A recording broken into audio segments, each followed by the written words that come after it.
Désert, vent, eau. Nous sommes dans le pays des pharaons. Les pharaons, hommes et femmes nés du berceau de la civilisation, que les foules vénèrent comme des dieux vivants. Souverains d'un peuple dont la créativité, la spiritualité et l'intelligence réunies forment l'une des plus grandes cultures que le monde ait jamais connues.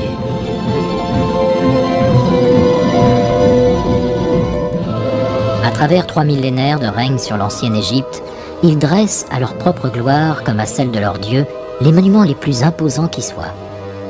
Les pyramides de Gizeh, le grand sphinx, les temples d'Abydos, la vallée des rois. Leurs noms majestueux, Ramsès, Cléopâtre, Khéops, Toutankhamon, évoquent autant de légendes de puissance, de richesse, de conquête et de scandales. La vie de certains d'entre eux est toujours baignée de mystères. Leurs nobles tombes renferment d'incomparables trésors. Leurs palais ont traversé les millénaires, comme le témoignage vivant du génie de leurs architectes, artistes et autres érudits. Nous vous invitons à découvrir comment tel pharaon, présumé païen, mènera son pays au bord du chaos. Pourquoi l'on surnomme tel autre le Napoléon de l'ancienne Égypte? Et comment un enfant de 6 ans devient à son tour le personnage le plus puissant de sa civilisation. Les pharaons. 2 yeux de pierre fixant l'éternité. Et pour qui s'y arrête un instant, le sentiment profond de visage figé dans la passation d'un puissant héritage. Enveloppés de lin, leurs corps ont traversé les siècles pour notre plus grande fascination, tandis que d'innombrables sculptures, peintures et hiéroglyphes dévoilent quelques aspects de leur personnalité. Au-delà de leur rang de hauts dignitaires, ils tissent le lien entre mortels et divins. Leur réalisation, toujours grandiose, continue d'inspirer respect et admiration. Des monuments, demeurant comme autant d'empreintes digitales des dieux en personne. Nous vous invitons à percer les secrets de cette ancienne lignée de mi-rois, mi-dieux, au nom tout aussi retentissant que par le passé. Voici donc les plus grands pharaons.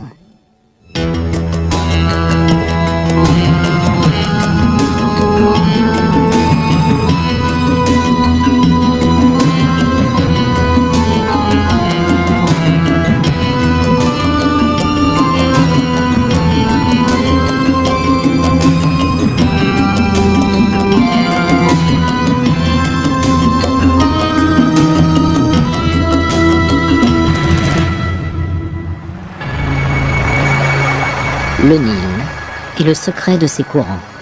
Ruban obscur en plein soleil, fleuve nourricier du peuple égyptien. Bien avant qu'un pharaon ne donne naissance à une civilisation en posant sur ses rives brunes les premières pierres de monuments extraordinaires, le Nil coulait déjà paisiblement. Il est à l'époque source de vie pour les peuplades de vagabonds qui ont choisi de s'établir sur ces terres fertiles. On y trouve en abondance poissons, oiseaux, ainsi que le gros gibier que sont les crocodiles et autres hippopotames. À chaque printemps, le fleuve sort de son lit pour déposer alentour sa couche d'alluvions sombres et riches, notamment en orge sauvage. C'est essentiellement à l'aide de pierres effilées et de pointes de flèches que la population préhistorique des bords du Nil exploite ce don de la nature. La vie tout entière dépend du fleuve, au point que l'historien grec Hérodote écrira plus tard de l'Égypte qu'elle est le cadeau du Nil et le temple du monde. Graver sa marque sur les rochers des falaises ou des déserts de la vallée du Nil, c'est l'assurance de l'offrir à la postérité. C'est ainsi que 3000 ans avant Jésus-Christ apparaissent sur ces terres les figures principales de l'ancienne civilisation égyptienne, les pharaons.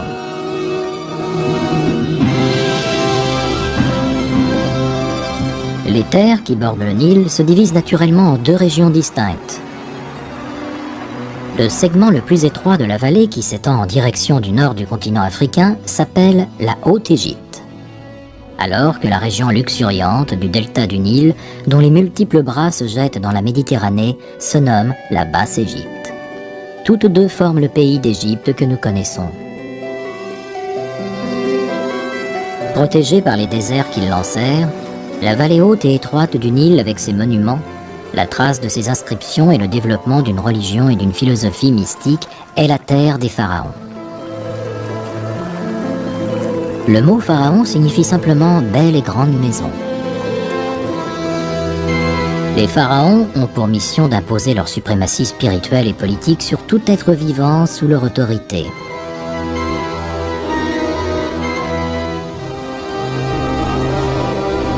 Le symbole le plus éminent de leur royauté est la couronne.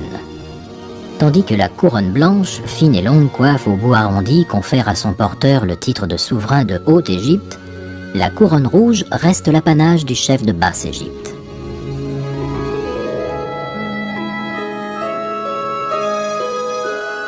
Seul le pharaon de toute l'Égypte a le privilège de porter les deux couronnes à la fois. Deux accessoires d'apparat accompagnent les pharaons. La houlette et le fléau. On pense que la houlette, vraisemblablement en forme de bâton de berger, symbolise le guide du peuple. Quant au fléau, il représente à la fois une arme et l'outil servant à battre le blé. Croisés sur la poitrine du pharaon, tous deux annoncent l'homme habilité à gouverner, à protéger et à subvenir aux besoins de son peuple. Dans l'Égypte ancienne, les dieux régissent pratiquement tous les aspects de la vie.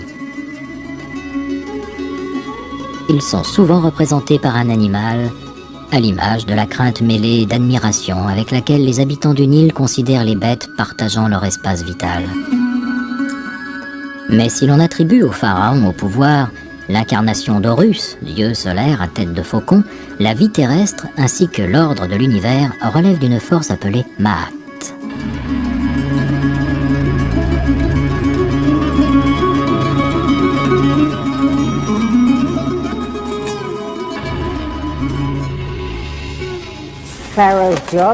On pourrait dire que la tâche du pharaon consistait à faire en sorte que tout s'accorde avec le Ma'at.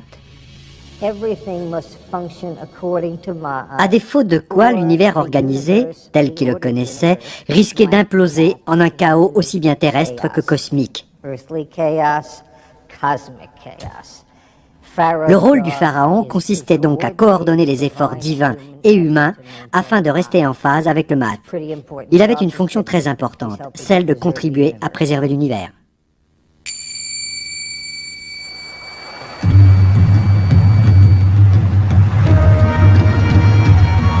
Le début de la civilisation égyptienne remonte à 3150 avant Jésus-Christ avec l'unification des Hautes et Basses Égyptes sous l'égide d'un roi guerrier peu après sa conquête de l'ennemi sur les terres fertiles de Paparias.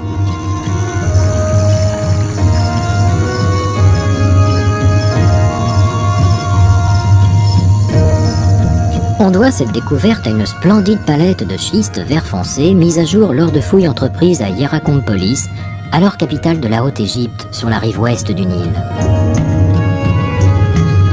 Connue sous le nom de palette de Narmer, cette plaque gravée en 3000 avant Jésus-Christ constitue à ce jour le plus vieux document historique sur l'Égypte. Voici une copie de la palette de Narmer, à peu près au tiers de sa taille réelle. Le plus grand personnage figurant sur cette palette est le roi lui-même. Vous le voyez ici, revêtu d'un kilt orné d'une queue de taureau, accessoire caractéristique des pharaons. Il est coiffé d'une couronne blanche, propre à la région de Haute-Égypte. Il brandit une massue, ici, pour frapper l'ennemi étranger. L'interprétation de cette plaque a permis d'établir que le pharaon Narmer était le roi responsable de l'unification du pays. Ce que je tiens là est par conséquent un document essentiel. Ce pharaon doit son nom au hiéroglyphe attenant à sa représentation. Un burin surmonté d'un poisson-chat, donnant le mot Narmer, et pour traduction littérale, poisson-chat en colère. C'est vrai que ça peut nous paraître plutôt drôle, mais il faut savoir que le Nil renferme plusieurs espèces de poissons-chats électriques capables d'infliger des décharges très douloureuses. Et je pense que ce nom-là prend là tout son sens. La légende veut qu'après avoir livré bataille, le roi ait brûlé le village ennemi et tué chacun de ses soldats. C'est ce que nous révèle la scène sculptée au dos de cette palette de Narmer. Face au roi et aux disciples d'Horus figurent les restes d'un champ de bataille, avec des rangées d'individus décapités, leurs têtes entre les jambes. Ainsi, il y a 5000 ans, Narmer est à l'origine d'une lignée qui marque l'essor de la première dynastie de pharaons. Sur près de 3000 ans, 29 de ces dynasties et autres lignées familiales suivront, marquées par autant de changements de cap dus à une absence d'héritiers ou bien aux aléas politiques et guerriers.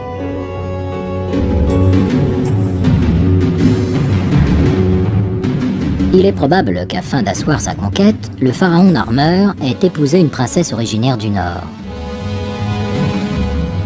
Il remonte alors le Nil pour fonder son lieu de résidence sur un site connu sous le nom de Mur Blanc. En 3050 avant Jésus-Christ, au même endroit, son fils lui succède.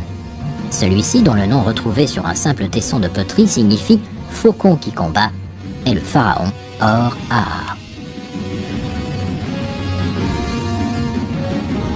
Il est probable qu'Or-Aa ait hérité d'un système dans lequel la plupart des principes de la royauté égyptienne étaient déjà bien ancrés. Après lui, la position de roi est devenue plus importante. Ainsi, la plus grande réalisation d'Or-Aa reste la fondation de la ville de Memphis sur l'ancien lieu de résidence de son père. Cette ville va s'étendre et devenir la capitale politique et religieuse de l'Égypte ancienne. Construite à partir de boue et de bois, elle n'a laissé que très peu de vestiges. L'historien Manéthon nous révèle au IIIe siècle avant Jésus-Christ sa perception de cette ville au mur blanc. Memphis est de loin la plus grande ville que j'ai jamais vue. Une enceinte colossale d'un blanc calcaire éclatant entoure la ville. À l'intérieur, de nombreux temples émergent au-dessus d'une incroyable prolifération de maisons de briques marron. Une armée de statues gigantesques se dresse tout autour. Le pharaon et sa famille habitent un palais dans l'enceinte de la ville. L'intérieur, peint de couleurs vives, illustre des scènes de la vie égyptienne. Les plafonds en poutre reposent sur d'énormes colonnes de pierre.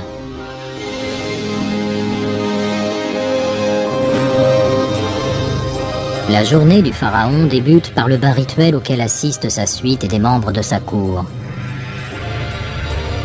Contraint d'apparaître comme un dieu face à son peuple, le roi Or-Aa consacre une grande partie de son temps à soigner hygiène et apparence. À cette époque, à Memphis, l'hippopotame est un symbole majeur de la culture égyptienne. Sa chasse à travers les marécages qui bordent le Nil est le sport couramment pratiqué par les nobles et les pharaons comme le roi Or-Aa.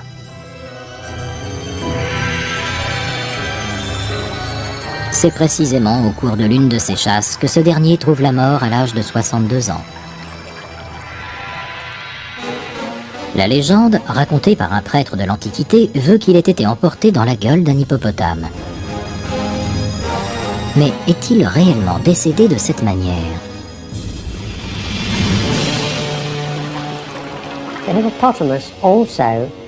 Il faut se souvenir que l'hippopotame a une signification religieuse. Le mâle personnifie le dieu du mal, dénommé Seth.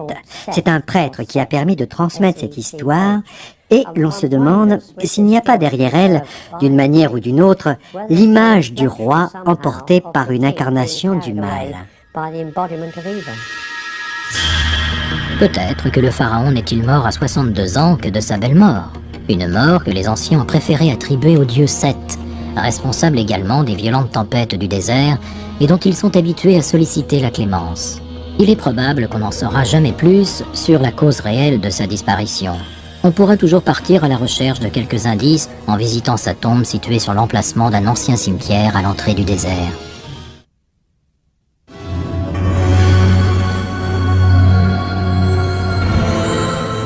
Le Nil, la plus grande route fluviale d'Égypte. Depuis la mort du premier pharaon Horaa, vers 3010 avant Jésus-Christ, de rapides embarcations faites de roseaux, à la proue arquée et aux voiles carrées en toile de lin se sont mises à circuler sur ces eaux.